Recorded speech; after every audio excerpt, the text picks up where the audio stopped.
പറഞ്ഞോളൂ. ഇപ്പോൾ ഈ കുംഭമേളയുടെ ഭാഗമായിട്ട് നമ്മളിവിടെ പുനഃസംസ്കാരം നടത്തി. അത് കഴിഞ്ഞിട്ട് ആ സംസ്കാരം കഴിഞ്ഞിട്ട് നമ്മളതിന് സഞ്ചയനം നടത്തി. സഞ്ചയനത്തിന് ശേഷം നമ്മൾ വന്നിട്ട് അസ്ഥി ഇവിടെ ശേഖരിച്ചു വന്നിട്ട് 10 ദിവസത്തെ ഉദകക്രിയ ചെയ്തു. ഉദകക്രിയ എല്ലാം കഴിഞ്ഞതിന് ശേഷം നമ്മൾ പട്ടനാട്ടിക്രിയ ചെയ്തു. പണ്ട് നാട്ടിൽ നമ്മൾ വീട്ടിലൊക്കെ ചെയ്യുന്നതല്ല, പട്ടനാട്ടിക്രിയ ചെയ്ത് പട്ടനാട്ടിക്രിയയ്ക്ക് ശേഷം നമ്മൾ വന്നിട്ട് പലപ്പിണ്ണം വെച്ചിട്ട് ആ അസ്ഥിയെല്ലാം കൂടി ഭാരതപ്പുഴയിൽ നിമഞ്ജനം ചെയ്തു.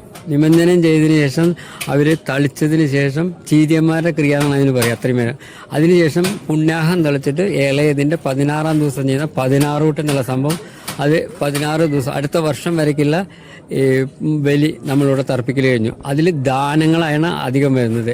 ആദ്യം 10 ദശാഹപ്രായശ്ചിത്വവും പിന്നെ കുറച്ച് ദാനങ്ങളും. ഈ ദാനങ്ങൾക്ക് ശേഷം നമ്മൾ ഒരു വർഷത്തെ പിണ്ഡം സമർപ്പിച്ചതിന് ശേഷം സപിണ്ഡിക്രിയ ചെയ്ത് ആത്മാവിനെ കാശിയിലേക്ക് യാത്രയാക്കണ സംഭവങ്ങളാണ് ഇവിടെ ഇതുവരെയ്ക്കും നടന്ന കർമ്മങ്ങൾ.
You are watching V24 Media. നാടിന്റെ നേർക്കാഴ്ച.